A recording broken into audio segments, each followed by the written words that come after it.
Hey, sexy crazy people. Right, let's get a bit of extra light going, shall we? Now, we have the final 2 issues of the initial run for Imperium, 79 and 80, which is Bobby G. Now,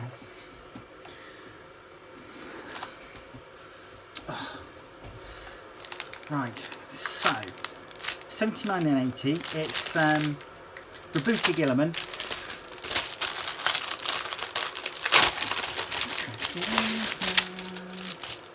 Right, put that aside.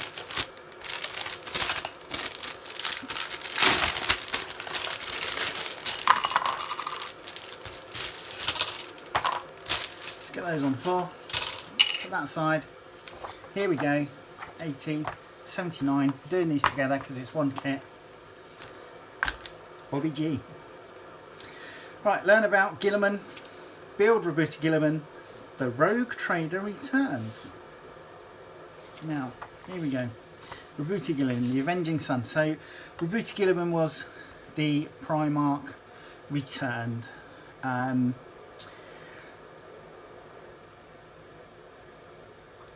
He had spent most of his time in Warhammer 40,000 universe in stasis.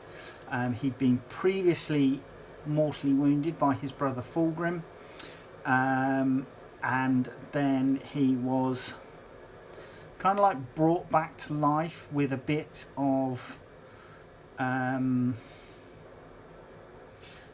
jiggery pokery from a member of the Eldari, I believe. So here you go. So he talks about his armour, the Emperor's Sword and the Hand of Dominion.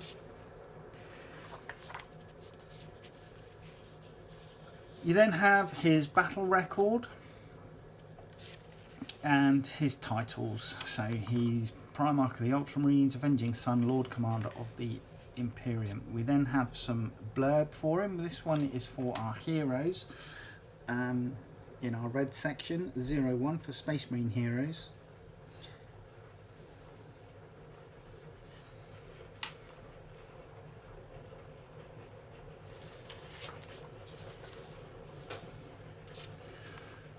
Okay, and then we are getting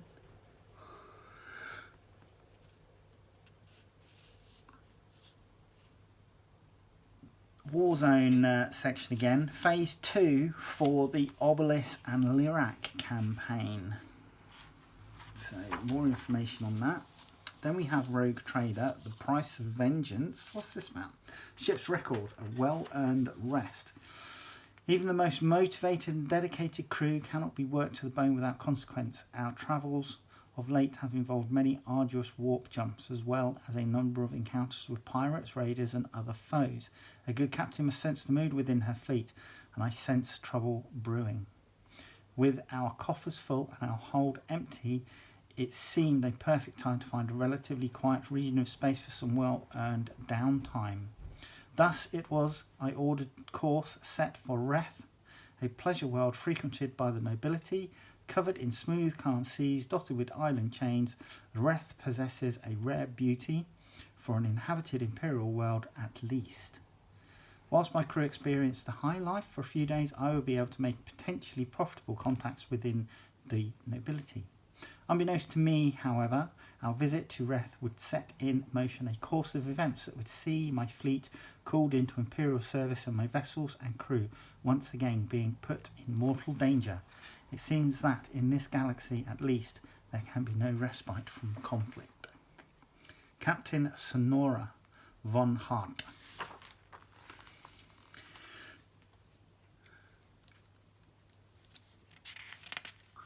So we get a double page spread here.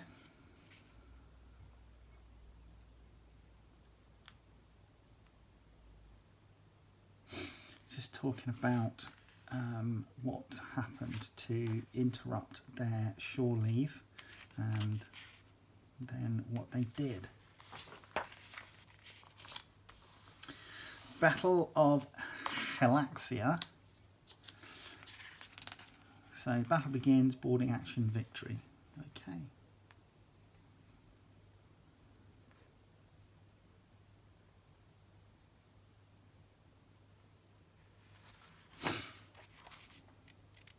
Sloane apprehended. There's a name I recognise. Why do I recognise the name Sloane?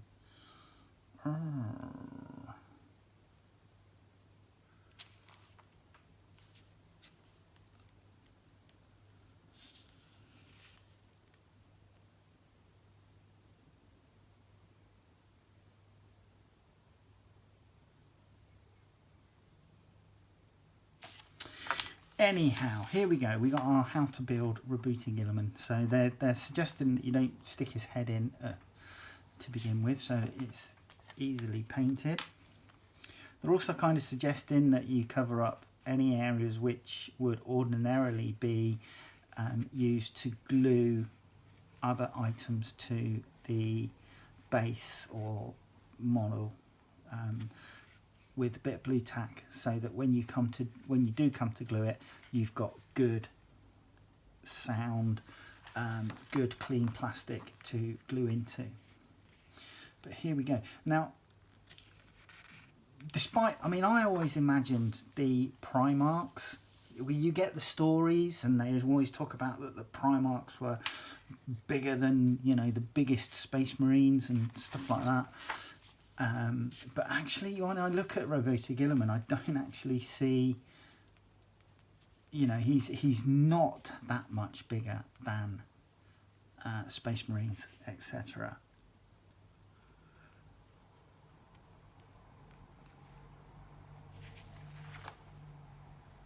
So there's your build instructions. You've got 1, 2, 3, 4 pages for building him. We then come to Veteran Mission 20, which is assaulting the gate. The Necron stronghold has been breached and the Dolmen Gate lies within reach. Imperial High Command has committed the remainder of available strength, pouring more assets into the tomb in order to cut a path to the objective. The Necron's portal continues to spit forth reinforcements at an alarming rate. The final desperate assault must be pushed back if the Necrons are to crush their human foes and bring Ramsus back into their stellar empire.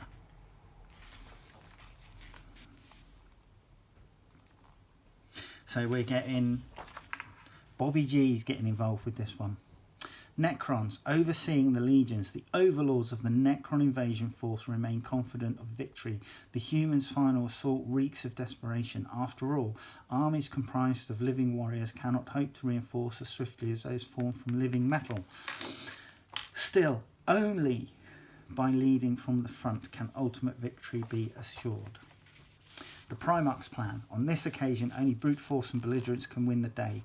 The Necrons are all entrenched and superior in number to other Imperial foes. Utilising a plan laid down by Guilliman himself, Imperial Command hopes to draw the foe into a climactic battle, allowing a small force to infiltrate and destroy the Dolmen Gate.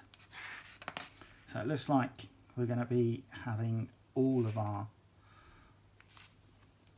stuff. Right, veteran mission, the hammer blow. Mission briefing. After weeks of brutal conflict, the opportunity has arisen for the Imperium to strike a decisive blow against the Necrons, crushing the last vestiges of resistance and reaching their final objective in one final push.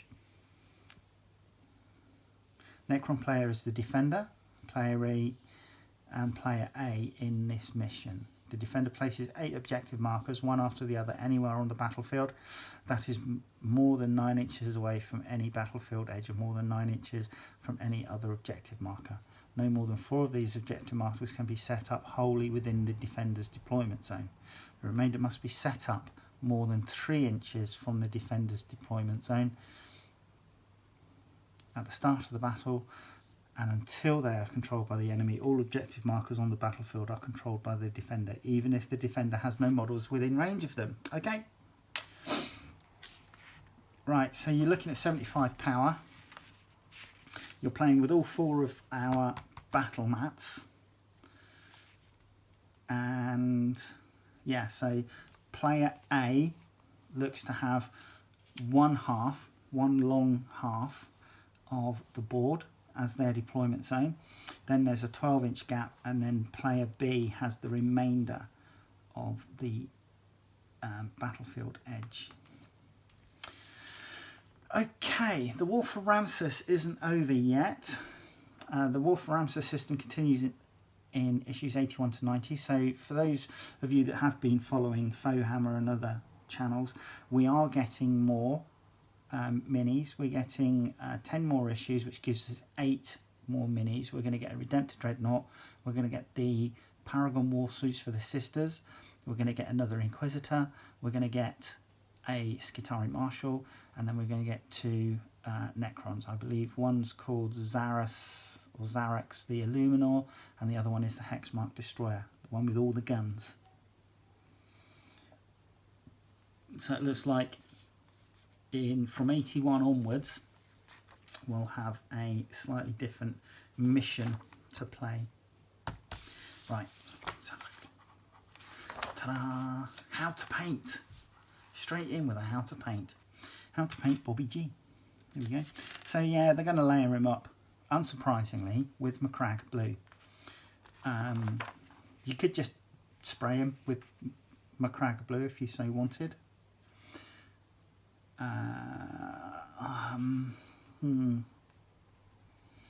It's quite busy around the back, and I'm probably not going to glue his backpack on. I know it says that this Iron Halo and these sort of like eagle wings are kept separate, but I'm probably going to keep his backpack separate as well, so that I can access bits and pieces to paint him. Okay, we're coming in with red. There's plenty of Nuln Oil going down as well. Shoulder pads. I'm probably, in all honesty, going to stick fairly closely to this painting guide.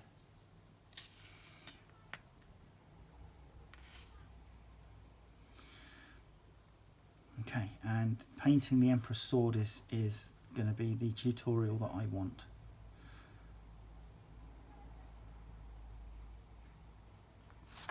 Excellent, there we go, there we go.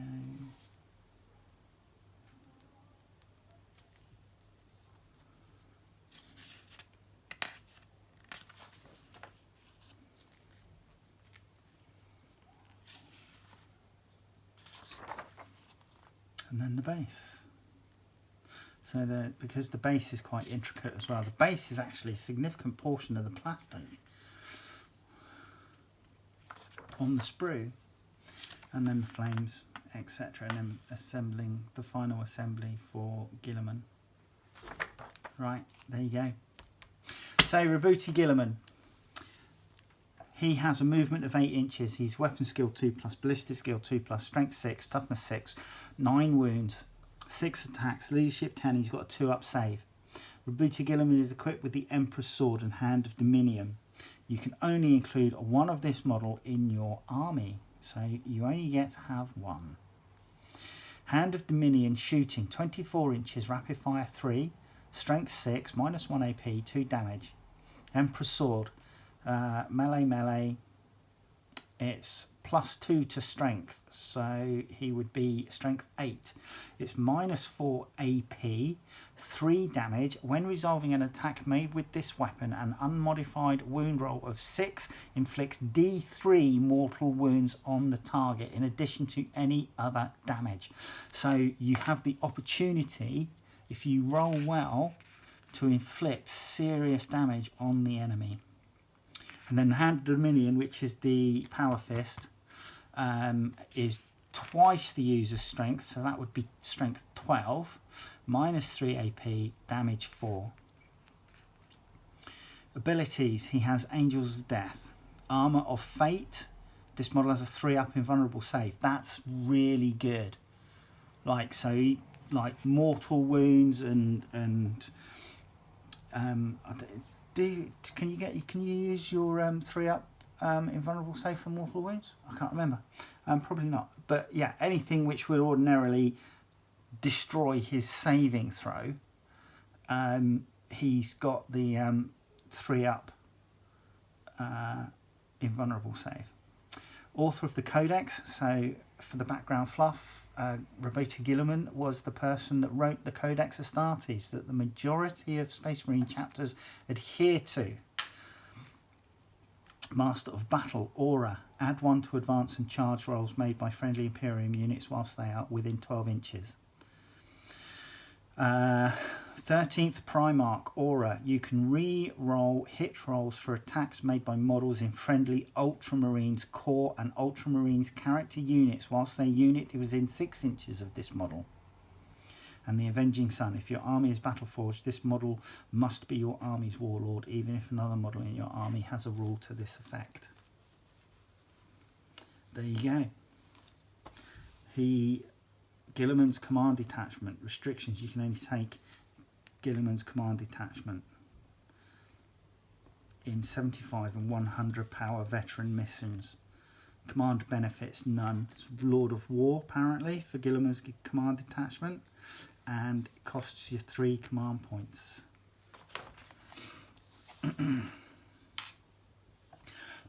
Excuse me. Right, the Dolmen Gate. Here we go. And so it comes to this. The first true turning point of the war for Ramsus dawns over Kajalma's skull. Imperial forces have broken through the chamber that houses the Dolmen Gate and now threaten to destroy the Necron's main method of summoning reinforcements. Both armies now converge upon this key objective, and the halls of the Necron tomb complex shudder and echo with the sounds of violent conflict.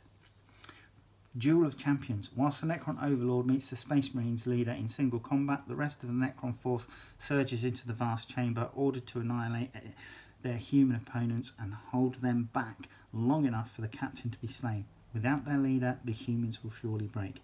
Secure the gate. Trapped within a force field of shimmering energy, the Ultramarines captain has no choice but to battle the Overlord and trust his allies to secure the heart of the Necron facility. If the Overlord can be destroyed, then attention can be turned to bringing down the force field and destroying the Dolmen Gate once and for all. So here we go, veteran mission.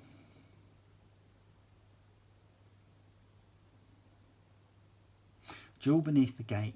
In the shadow of the Dolmen Gate, Captain and Overlord duel to the death. Meanwhile, Necrons and humans vie for supremacy. So we've got 100 power here. Collect all 4 of your battle mats and set them up in a quad. And then the little tiny battle mat that we got with our first couple of issues is going to be placed into the centre. And that looks like that's going to be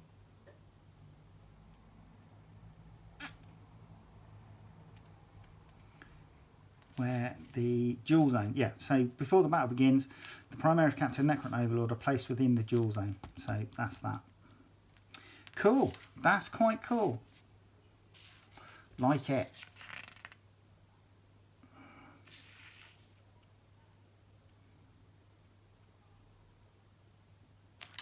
Okay, here we go. What the hell's this? Sword of St. Martius here. The above weapon profile is required in order to play through this issue's mission C, Veteran 21. Make sure you keep hold of this page and have it close by before playing through the mission. Interesting. Imperium character equipped with the power sword, mastercrafted power sword only.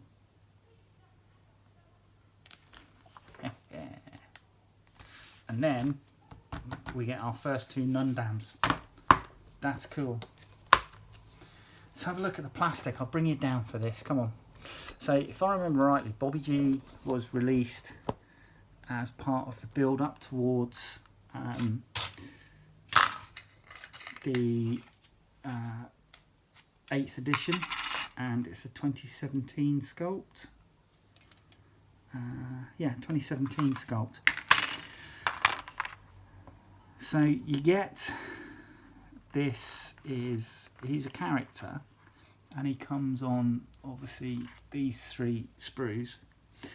Like I said, the base is a significant portion of this, but it is nice, it looks nice, and yeah, I mean, that's pretty cool. What's this? Is this a 65mm base? Let me just go back to the instructions. 60mm apparently. So So we've got 60mm base. And then we've got Bobby G. And he does look good. I mean, 2017, obviously by then GW were well on their way to getting their miniatures really tightly packed onto the sprue, but this being a character, they didn't need to like make it too tight. We've got a little bit of scenery here. Here's our Dead Chaos Space Marine, which goes onto the base as well. Some burning sensors or braziers or torches, but there's a lot of little bits here, lots of little bits, and there's lots of, like, for example, we've got like little power cables here. These you're really going to have to take care when you cut these out that you don't break them. And again, you've got pipes here, okay, which are clearly going to be connected somewhere. Here's the ammo field for his combi bolter on his wrist gauntlet. Is it a combi bolter or is it just a single bolter? It's just a single bolter. Or is it? Yeah, it's just a single bolter by the look of it, I think. There's that. That's part of his power fist. Legs, legs, legs, legs, legs, legs, legs.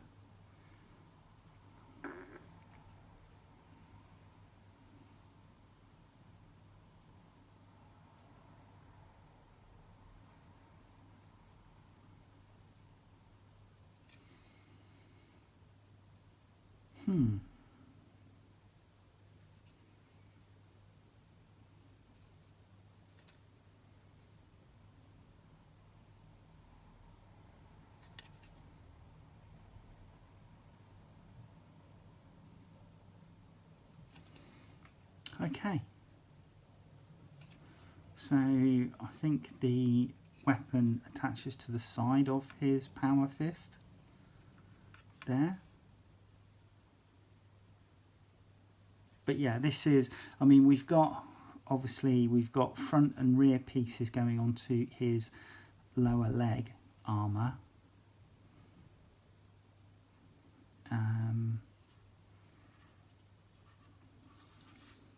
Scenery there, purity seal and bits and pieces. Like I say, there's a lot of little fiddly bits on this. So yeah, but you know, I'm going to build him because he's part of the collection. He's not someone I would ordinarily have purchased because I'm a Dark Angels player, but he looks good. I am going to paint him. Whether I paint him sooner rather than later was completely different matter, but I am going to try and get as much painted in the next few weeks as possible. But come back and we'll get him built. Howdy doody, lovely people. Okay, so let's get the destruction sheets for Bobby G. I'm actually going to start off with the base because I like to start off with the base, give it a chance to go off. And again, because I'm still waiting for my delivery of Plastic Weld, we are going to be using plastic glue and plastic weld. Plastic weld even at various stages. So base on. The next thing is I'm not going to put the torches on, but I am going to glue this together.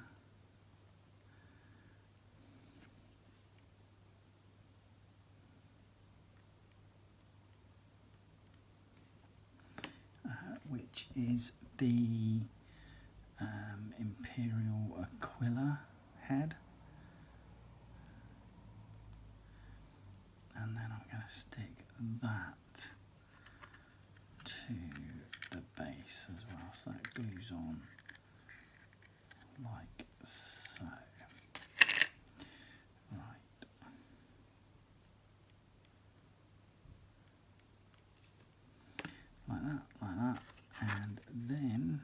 stop moving across the base. I really hate this plastic glue. And then like that. And then we've got a marine, a dead chaos guy. Which looks like his torso's been scooped out. Just his armour and his head left.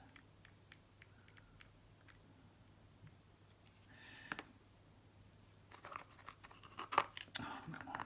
Stop it. That is just going on there like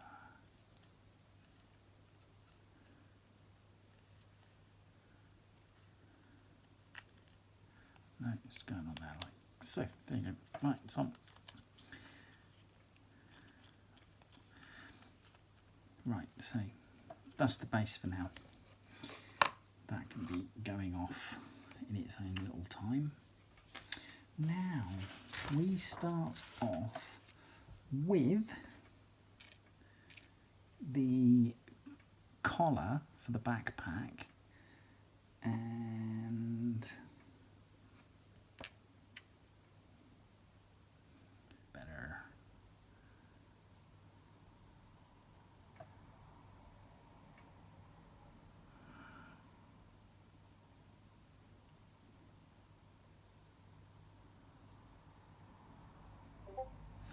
So this is a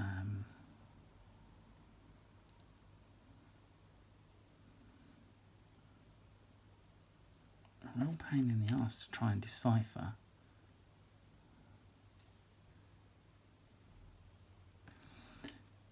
But this goes in here, and it's kind of like it needs to go round the back slightly, like so. Then we take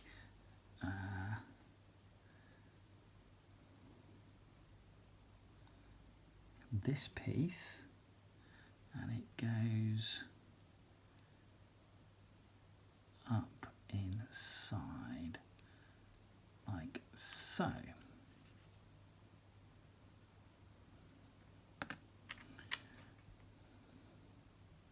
So you really need to sit down and have patience while you work this out, because this is really, really annoyingly complicated. Then we have this piece,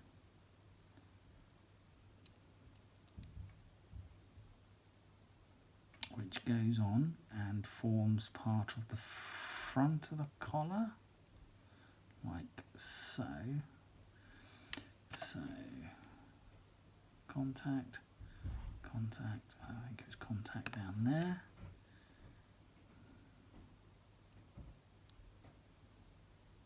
Like thus. And then we're coming to the bit that I had hold of, which goes on the outside of this side like that. So bit of contact there and there should do the trick. So there you go, that's part of the torso built up. We then have his chest eagle going on.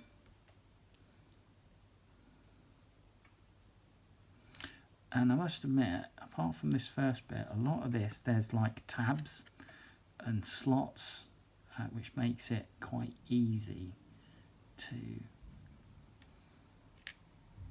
position stuff. And then the final bit is the front of his pelvis,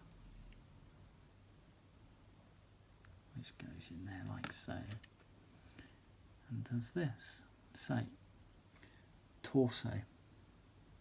We then have, there's a tiny little piece here, which has a couple of cables coming down from it, and that just goes in there.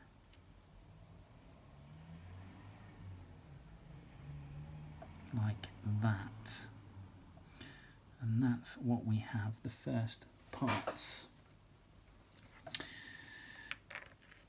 Okay, so we are going with the right leg next. And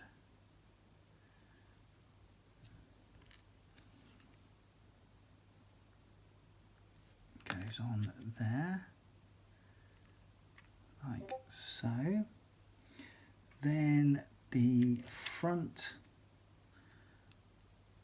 greave goes on, and again this is nicely tabbed and slotted, so tab there, and they marry up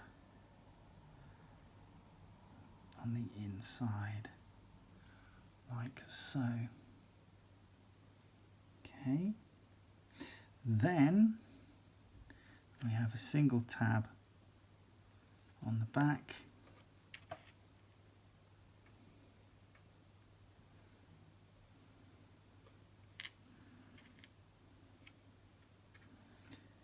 and just marry up the right piece, and that goes together like so. Then we're going to do the next leg, and this one doesn't have a piece going on there, so it's just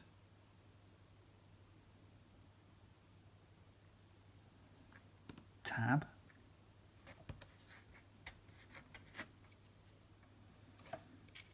and front greave like so, and then the rear tab and the back. And then we're going on to the gauntlet. So, and this is that piece, and this is his left arm, and his left shoulder pad is the one with Guilliman written on it, and that just locates onto this tab there. Oops. Like thus. So that's, these bits have all gone together quite nicely.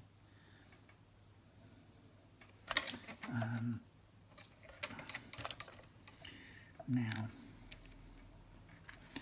turn the page over, let's have a look. We then start building the bolter. I'll reuse a little bit of this stuff because I get a little bit more control over where it goes then. So, two parts of the bolter, like thus.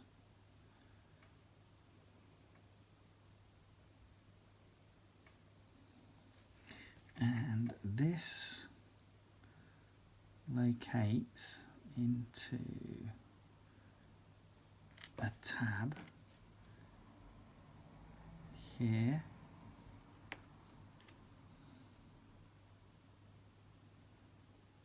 like so. Okay, and then that's that bit done. There's lots of sub-assemblies going on here. We then have his sword arm, his right arm, and we're going to put the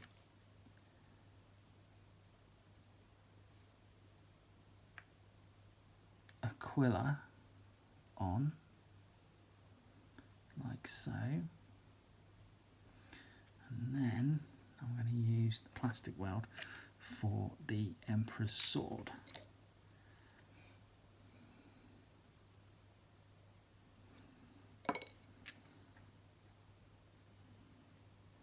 And that is, it's got a slot in it, so that should just go in like so.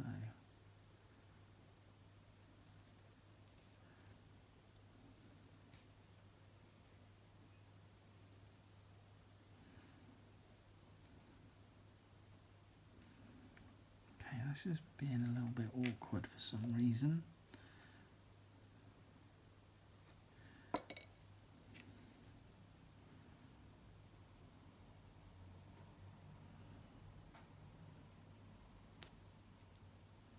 That's better.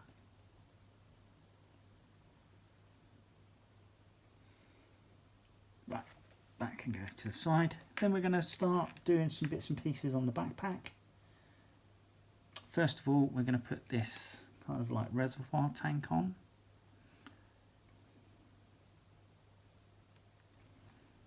And that goes on the back side of the tank, so that of the backpack, like so. So that marries up there.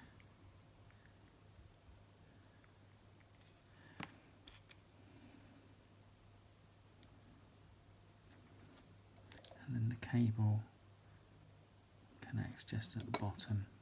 So this is the back of the pack. We've then got I'm just going to use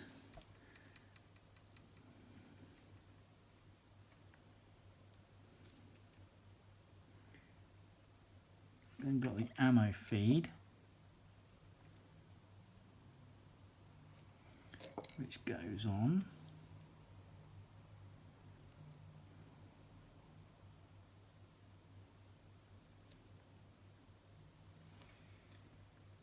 And then this little tube, where did it go? Here we go, there's one. Where'd the other one go? Let's just...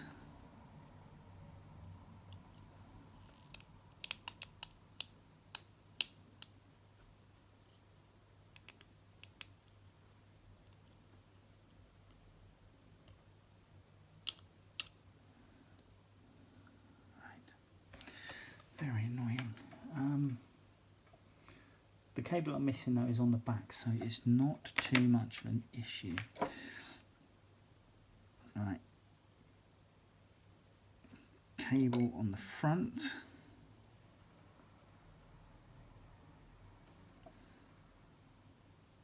Goes there like thus.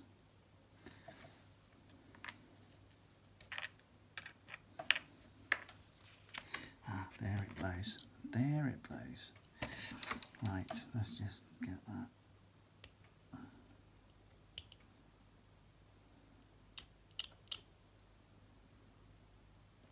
sorted out. Okay, cool. And this one goes in the back here.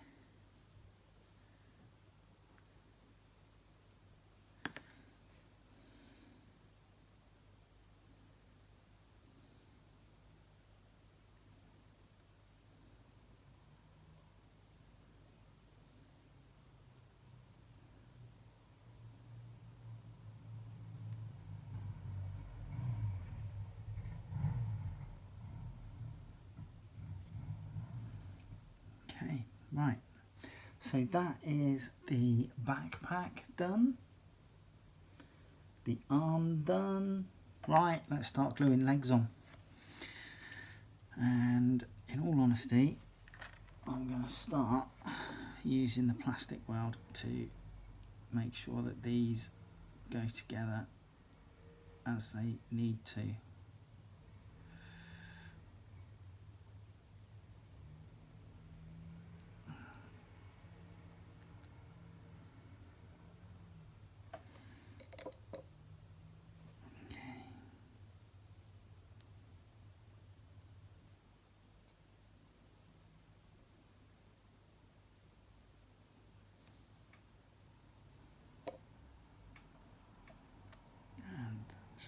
Touch in there.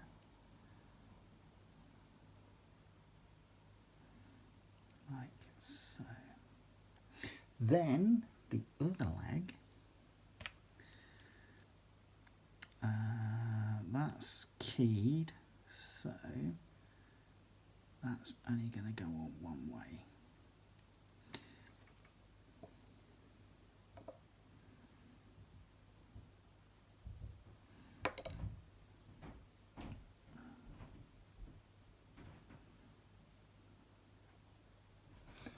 And there you go.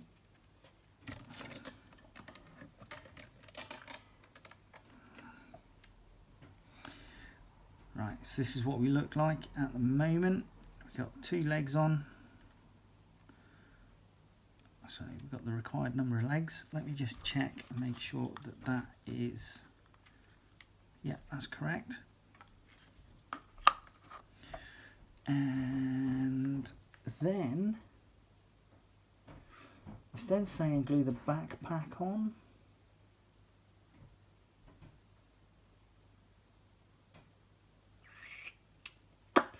But I don't want to glue the backpack on just yet, which is going to cause issue because these 2 bits need to be glued to the backpack because they then plug into bits on the armour, I think. But I am going to leave those off. Hopefully I won't lose them before I spray it and paint it. Now, next thing is this arm.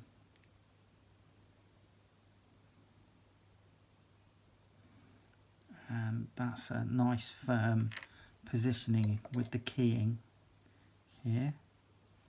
So that's going to go into place nicely.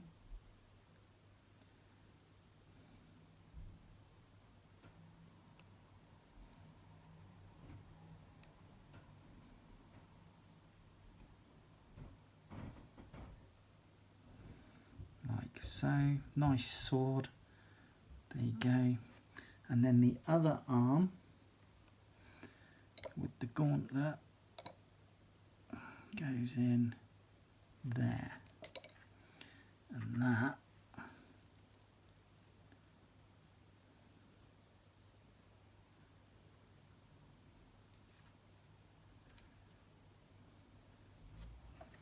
and what I'm going to do is just push that on to make sure that I can marry up the positioning. There you go. So position for the ammo feed is correct.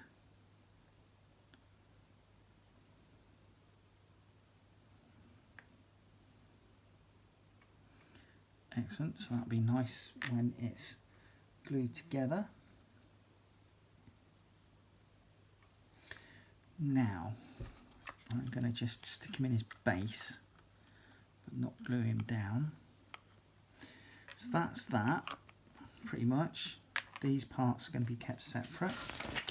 And then we have this kind of iron halo contraption.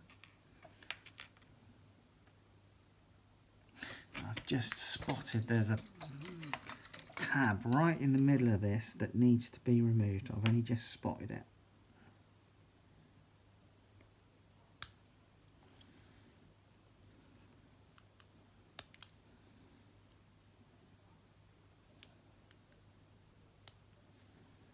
Okay, 1,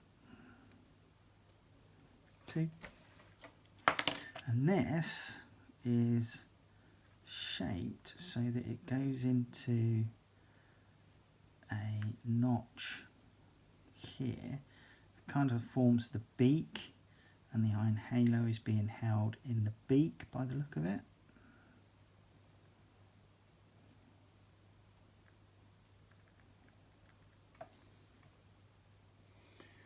Yeah, and it goes that way around. It's not the best fit in the world.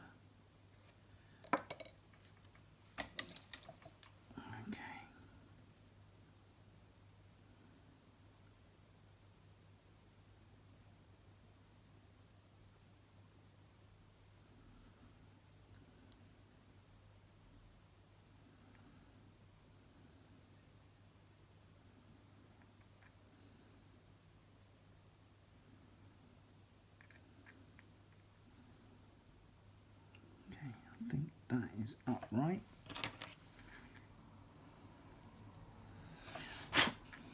Now, this is a piece that will go into the backpack there, like so.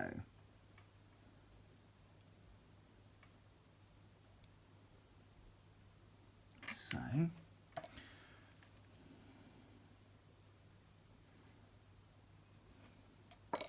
onto, and because I'm keeping this separate,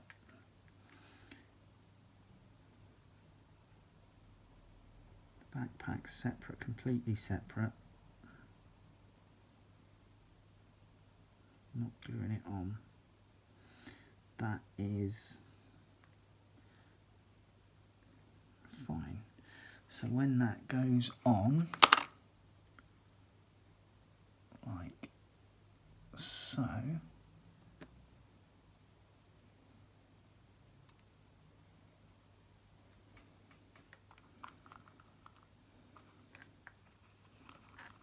it'll look like that. Now, the head, I'm going to go with a helmeted head, and the head, this is essentially the same for the both parts. The head is this bit here, comes in 2 halves, so you will glue this together.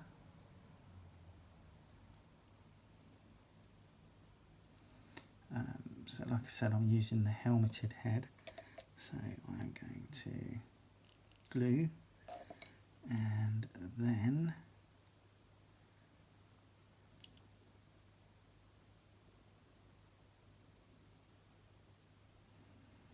pop the helmet in, and then this will slot into the neck. So that's that.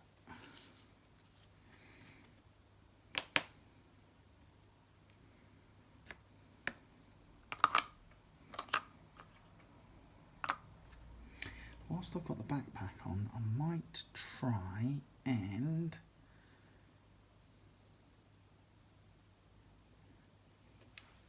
glue and locate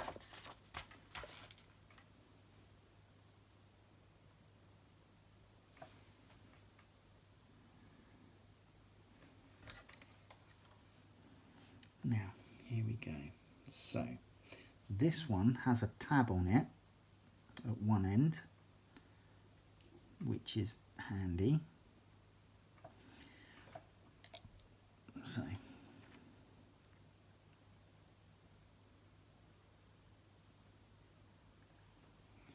a little bit of plastic weld, and then the cable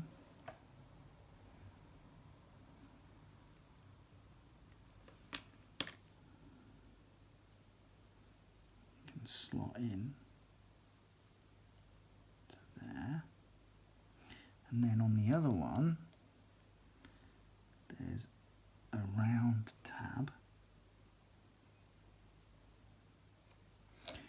and this cable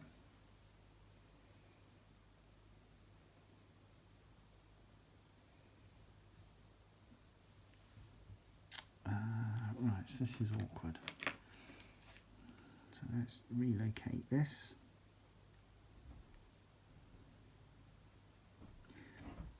And just push the cables where they're meant to be, so I can glue them after I've painted. So that's where they go. And then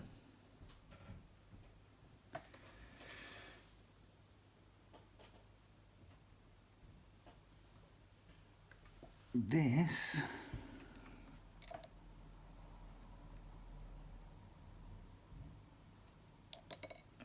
use tweezers, won't we? So there's a plug